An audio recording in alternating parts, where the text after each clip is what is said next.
gera conhecimento, e desse conhecimento nós podemos ter mudanças na vida dos animais humanos e não humanos. Nos cabe compreender. E por que nós queremos compreender? Para poder dar o melhor para eles e para nós. Portanto, nesse momento, os contextos biológicos são similares. Se eu sinto dor, ele vai sentir. Se eu sinto desafeto, ele vai sentir. Senão, não haveria necessidade de usá-los como modelos. É que a ciência de animais de laboratório é um mundo paralelo. Quer dizer, é um universo que quem quiser passar a vida estudando a ciência de animais de laboratório pode passar. Assim como estuda fisiologia, farmacologia, imunologia, pode fazer o uso da ciência de animais de laboratório.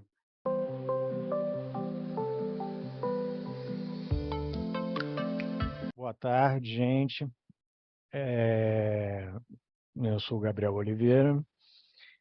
Estou aqui com o nosso grupo, professor Wotan Tavares, professora Maria Inês Doria Rossi, os discentes do mestrado profissional em Ciência em Animais de Laboratório, Márcio Schaffer e Henrique Sonego, que estão com uma iniciativa muito legal, o mestrado profissional, que abriu espaço para os alunos de fazerem um grupo de WhatsApp, chamado Call de Todos para Todos. Hoje, nós temos o prazer de conversar com o professor Wotan Tavares, que é da USP, do ICB da USP, professor de farmacologia do ICB da USP.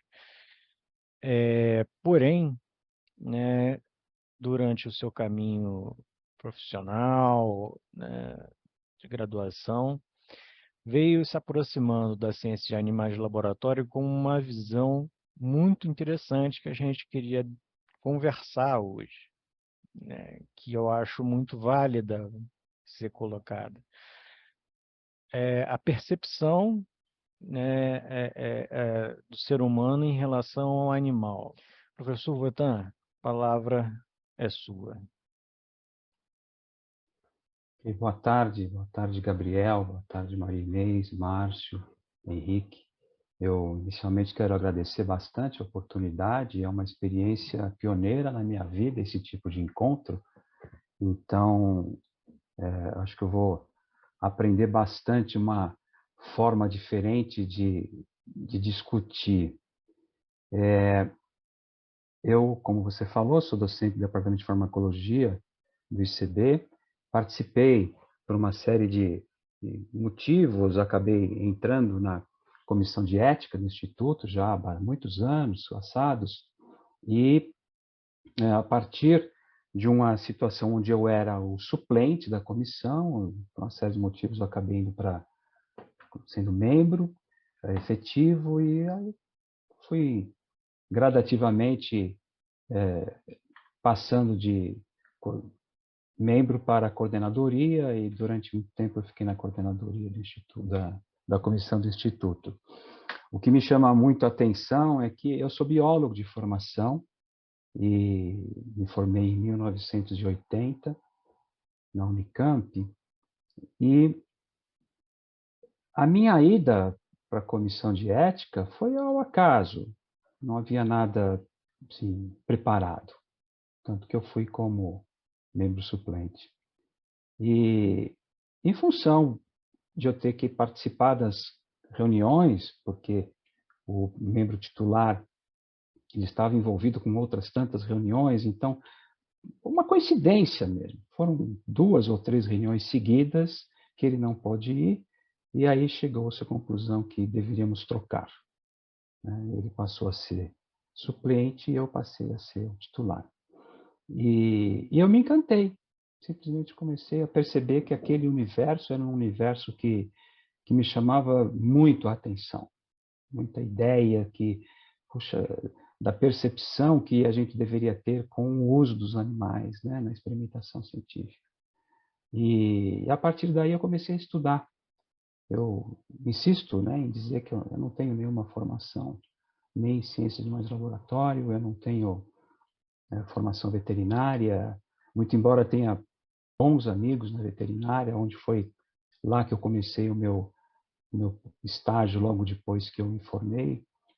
E as coisas foram caminhando e eu percebi que se eu não tomasse cuidado, eu iria ficar muito mais ativo lendo sobre ética e experimentação animal, e eu tinha outras coisas também para fazer, mas eu consegui, de uma certa forma, bem ou mal, suprir um pouco essa necessidade que, para mim, existe ainda hoje, né? O tempo passou, eu não sou mais a comissão de ética, o mundo mudou muito desde a época em que eu estava lá, mas eu gosto muito do tema e as coisas foram indo e eu cheguei a essa ideia da percepção humana na experimentação animal, né? Como é que eu vejo, e eu insisto sempre que é uma visão minha, mas uma coisa eu tenho quase que certeza, né? Acho que cada um de nós tem que ter uma percepção. Eu tenho um slide onde é um triângulo, né? Que eu jogo uma luz e essa luz acaba tendo uma difração, uma refração com várias cores. Eu costumo dizer que cada um de nós, não importa a cor que estiver sendo refletida, mas a gente precisa ter essa, essa percepção do que significa a experimentação animal. Eu tenho duas, né? E não é uma definição completa, mas a primeira é que a experimentação ela gera conhecimento, e isto é um padrão na linha de raciocínio, né? Gera conhecimento, e desse conhecimento nós podemos ter mudanças na vida dos animais humanos e não humanos, né? Isto os livros estão mostrando, os trabalhos, as publicações científicas mostram isso. Então eu não discuto isto, porque eu acho que isto está, né? Mas para mim tinha que ter uma outra representação, tinha que haver uma outra formatação do porquê. E eu fui pensando, e eu comecei a imaginar que quando a gente trabalha no laboratório, as pessoas perguntam: e aí, o experimento deu certo? Isso me incomoda, né? E eu entendi depois, através de leituras e vendo alguns desenhos, algumas imagens, e eu cheguei à conclusão: olha, o experimento não tem que dar certo. O experimento, ele dá um resultado, né? E esse resultado é fruto do pesquisador com a conversa que ele tem com o sistema biológico. Vai dizer: eu sou isto, sem tecla SAP, sem nada. E a gente tem que perceber, né, o que ele está querendo dizer. E isso gera um bom grau de desconforto, né? Razão pela qual as pessoas dizem: o trabalho científico, 95% de transpiração e 5% de inspiração. Talvez seja verdade, mas eu passei a me perguntar o que representa esses 95%. E para mim, representa algo que, quando eu não consigo entender, eu fico incomodado e eu tenho que tentar achar uma solução. Existem duas soluções a princípio. A primeira é eu continuar, a segunda é eu parar. Bom, não entendo, acabou e pronto, né? Mas se eu continuo, eu vou sempre tendo cada vez mais informações que poderão ou não gradativamente me dar algum grau de conhecimento do sistema biológico. Em última instância, é uma batalha, no bom sentido da palavra, que eu mantenho nessa conversa com o animal. E ele está me ensinando uma coisa que eu acho fascinante, que é a indulgência. Porque a cada experimento que eu faço, a cada manipulação que eu faço, eu tenho um resultado que ele me obriga a pensar. É o animal que está fazendo isso. É o sistema biológico que está fazendo isso. E, ao longo de um tempo, eu comecei a imaginar que esse trabalho no laboratório ele é transformador. Ele transforma as pessoas. As pessoas não podem ter pressa. As pessoas têm que ter paciência. As pessoas têm que ser tolerantes. As pessoas têm que ter resiliência, porque o sistema biológico, ele fala a língua dele, e eu não sei a língua dele, mas eu quero entender. Então, para tudo isso acontecer, é necessário que eu tenha que ter paz e tranquilidade. E aí é que entra o que eu imagino, quando a gente abre a porta do laboratório e passa a fazer o experimento, nós mantemos o nosso CPF, nós mantemos o nosso número de RG. Nós não nos transformamos em outras pessoas. Nós somos pessoas, né? Com seus medos, anseios, desejos. E quando a experimentação animal entra na sua vida e você começa a descobrir que você, imagina, se eu sei o que vai dar, eu não preciso fazer o experimento. Esse é um grande ponto. Por isso que o experimento não vai dar certo, nem vai dar errado. É uma prova de como você conversa com o sistema biológico. E a partir daí, se eu não tiver paciência, se eu não tiver indulgência, eu não vou conseguir ir para frente. Mas para eu fazer isso, eu vou me transformar. Né? Vou se transformar numa pessoa mais tranquila, uma pessoa mais capaz de compreender o mundo. Mas quando ela me transforma, da mesma maneira que quando eu entrei, eu mantenho o CPF, se eu me transformei, quando eu saí do laboratório, eu sou outro. Né? Dia após dia, fazendo isso, eu penso, né, que eu vou me construindo cada vez mais, espero que para melhor, e uma vez que eu esteja me construindo, isso pode interferir na vida das pessoas que estão ao meu redor. E aí eu costumo dizer, veja, como que um animalzinho pequenininho numa gaiola pode transformar o mundo. E aí não é mais a transformação científica no sentido de um P menor que 0,05, porque existe vida inteligente fora do P menor que 0,05. Cada vez que você fica 8, 10, 12 horas no laboratório, é um pouco de si que você está dando. E é muito dele que você está recebendo. O animal está oferecendo ali um conjunto de informações que vão fazer de mim uma outra pessoa que vai ter um pouco mais de paciência com o mundo. Só que eu não vivo 24 horas por dia no laboratório. Eu volto para casa, eu tenho minha família, eu tenho meus amigos, e eu vou interferir de uma maneira mais branda com essas pessoas. Se eu for capaz de transmitir a elas algo que as transforme também em pessoas mais brandas, isso vai ser um motivo de disseminação de uma percepção humana. E quem me deu tudo isso foi um camundongo, foi um rato. Né? Seres que em nenhum momento assinaram um termo de consentimento, de que querem fazer parte daquele projeto. Essa é a visão que eu tenho. E a partir daí eu fico procurando ler e tentando encontrar mais e mais informações que deem um pouco de sustentação a essa ideia, que eventualmente pode ser só minha, né? Mas eu fico muito sensibilizado toda vez que eu penso nisso, que eu vejo os livros que me dão uma ansiedade danada aqui, eu coloquei todos eles aqui hoje de propósito, eu quero ler todos eles, quero perceber todos eles, e a partir daí eu jogo com a ideia na minha cabeça do que seria a ética e a moral dentro do uso do animal na experimentação, né? E pequenos detalhes que a gente acaba tendo como atitude no dia a dia, se a gente não tomar cuidado, eles se repetem no laboratório. Costumo brincar, olha, eu vou parar só um pouquinho aqui e já saio. Transporte isso para dentro do laboratório, alguém dizendo, olha, você que é aluno de iniciação científica, que não tem experiência nenhuma em manipular animal, segure ele só um pouquinho que eu volto daqui a 3 minutos.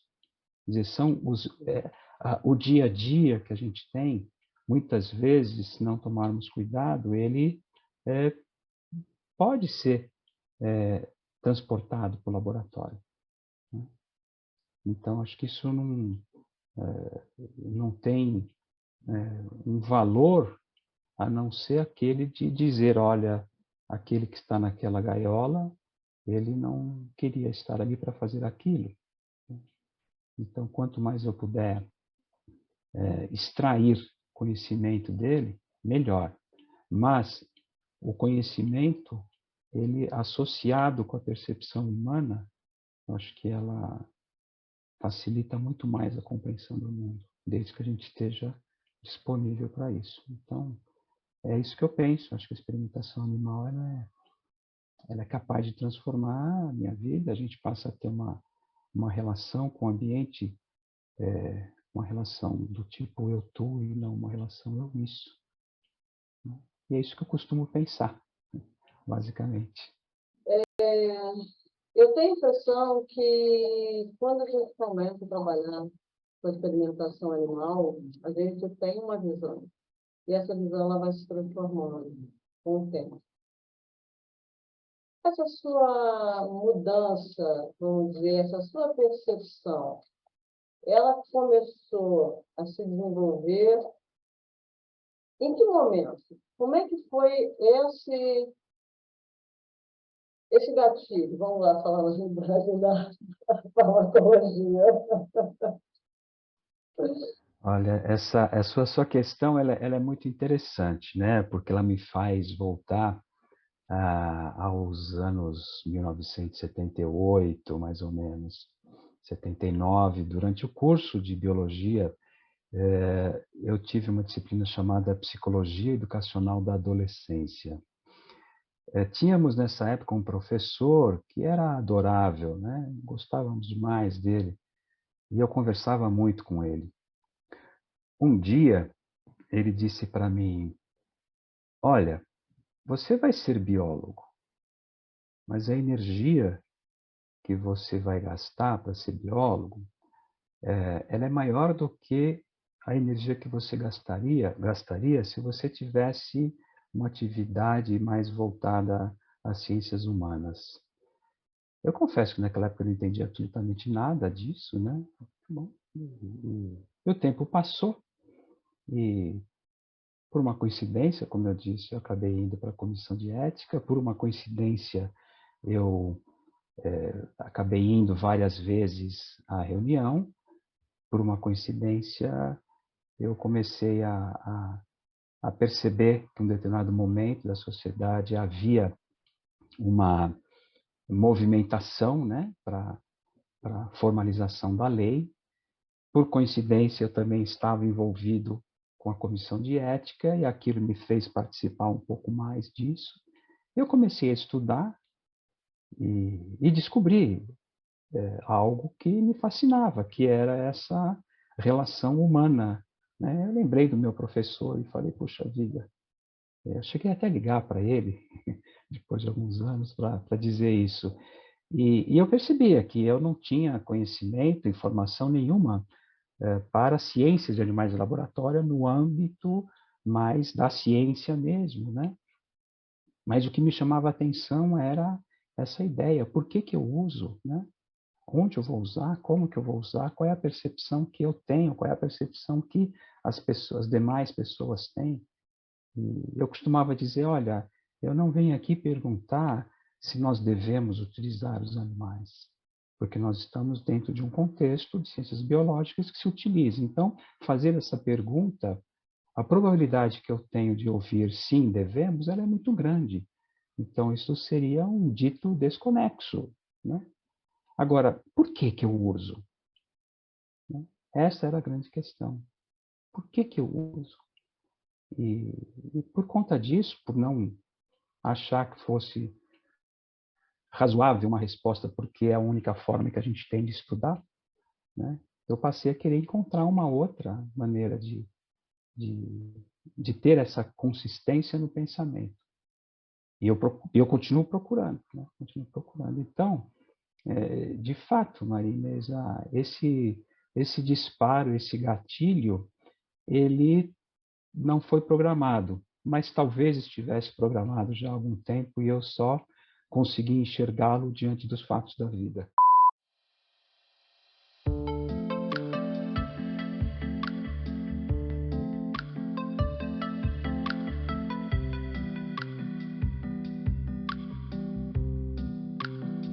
perguntou para a comunidade científica se eles concordavam em na redução e a infligir maior dor a esse grupo de animais, ou você aumentar o número dos animais e diminuir a dor a esses animais.